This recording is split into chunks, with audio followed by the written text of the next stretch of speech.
On this episode of Redlit, how I made a guy lose 21,000 United States dollars. Garage manager tries to screw over a loyal customer. Customer gets revenge. Garage owner is awesome. CFO can't do math. Warning. Includes math. How I made a guy lose 21,000 United States dollars. So I'm going to start this off with info. These prices are real prices that people buy these items for. So a guy added me on Steam and asked to trade. So I asked what he wanted to trade. And he said he wanted to trade $560 in my items for $610 in his items. The only problem was he wanted to see if my items were duped.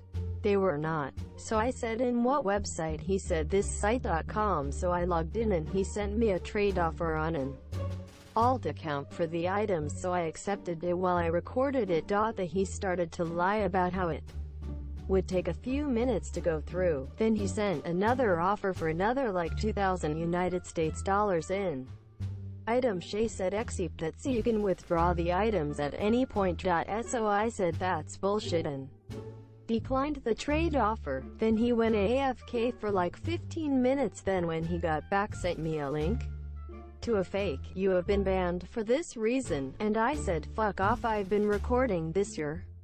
Going on YouTube to 192k people, have fun. He replied with, "You going to get banned because you declined that offer." I said it's not going to stay that way and you're getting banned for scamming me. Then he blocked me.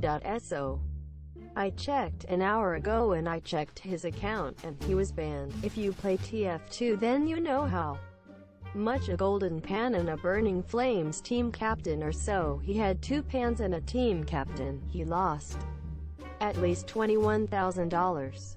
Also he could have lost up to around $33,000, but he made an alt and traded some of his items, which sucks, but I still made him lose around $21,000. Thank you for reading. Have a good day. Garage manager tries to screw over a loyal customer. Customer gets revenge. Garage owner is awesome. Sorry for mobile format and bad English. I am American. Mechanics are notorious for not maintaining their personal daily drivers. But the significant other's car will always be well maintained because you don't want a broken car and an angry wife. Volvo. The Volvo may be a little old. 02S60 turbo, but it gets all of its service done at one garage and has for the last 60,000 miles all on time with the owner's manual. On the last oil change, the cartridge filter cap was tightened too much, fusing the cap to the block with the force of 1,000 gods. The service writer tried to sell me a new cap and repair has to air chisel the plastic cap off. I laughed and asked to talk to the G Monsieur, general manager, or owner. I told the G Monsieur that this shop has done all my services for the last 60k miles. If this was improperly installed, the fault is on the Monsieur. Of course the manager still tried to say it wasn't their fault and refused to fix the problem. This got me mad. I said, it is obvious that you are not going to make this right, and walked over to the wall with the business license, Bureau of Auto Repair cert, etc. I started writing all the business information down on the back of the estimate sheet I was given by the service writer so I can contact the owner. While doing this, I told G Monsieur to get my car out of the bay and give me my keys. The tech had drained the oil, but refilled it to proper level before letting the vehicle leave the shop. The manager then walks up with my keys and a bill for 15 minutes of shop time and 5 quarts of oil. I looked at him and said, "Really? You wanna be like this?" And the G Monsieur replied, "Yeah, I didn't charge the 1 hour minimum, so feel lucky." What? An A55H0 la. So the Volvo, and I go to the dealership. I explain what happened at my regular garage and tell the Volvo mechanic to fix it proper. About $400. Now that Volvo is fixed, I get to work. I did some digging and found the owner of the shop's phone number. I explained to the owner that I would have no choice but to bring a lawsuit against the company to reclaim damages and legal fees because the G Monsieur was not willing to fix a problem that was caused by a technician at the shop. After legal fees and costs, this $400 fix could cost the shop thousands in court. The owner cooled me down and was on my side. I meet him for lunch the next day and walk him through what happened. He had apologized for the problem and we went to the garage after lunch.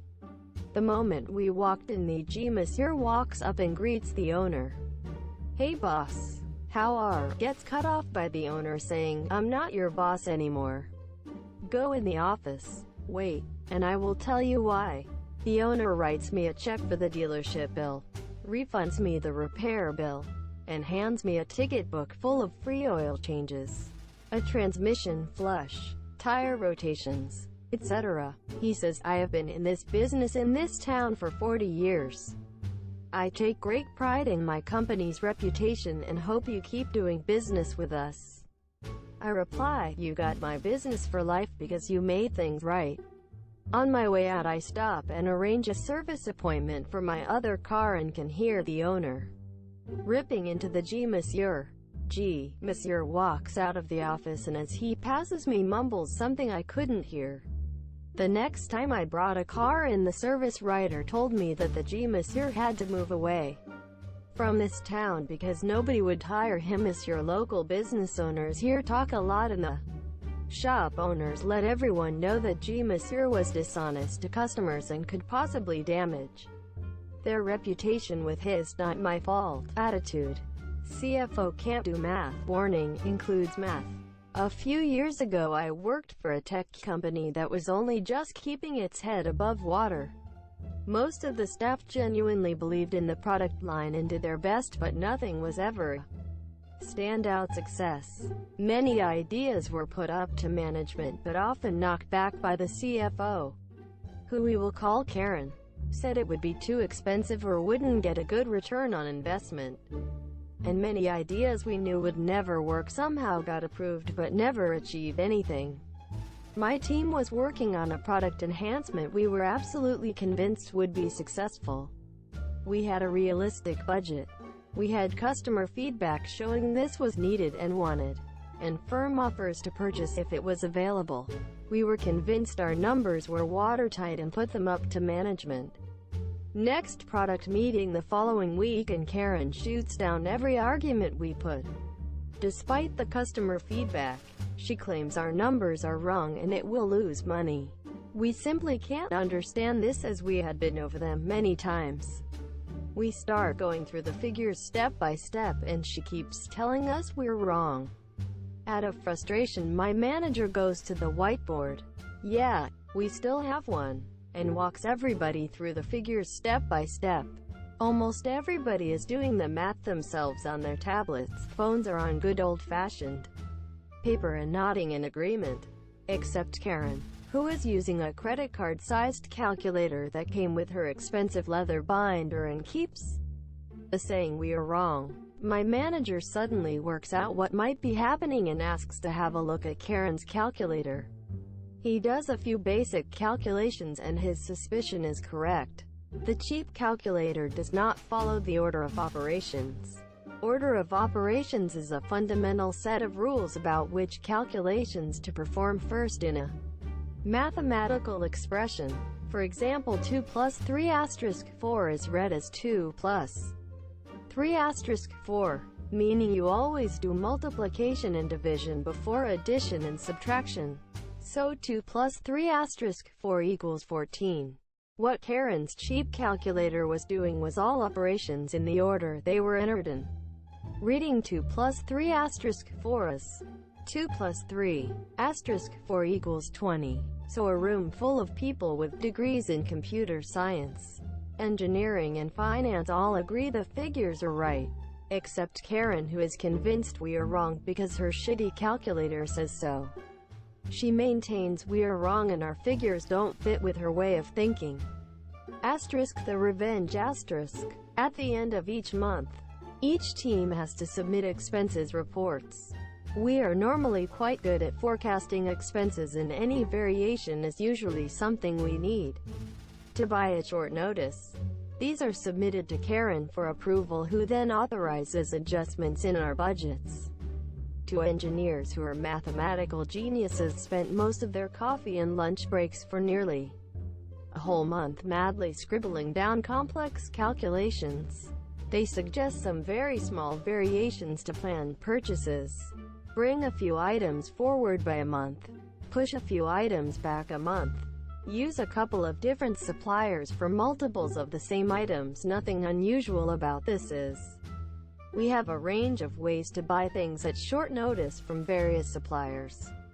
The whole thing is cost neutral overall, but it's a variation that needs to be approved. Then they prepare the expense report for the manager to submit. Karen, who demands an explanation. The manager gleefully submits an itemized list of expenses for the month and the next month, and invites Karen to check the figures herself. Use your calculator, he says.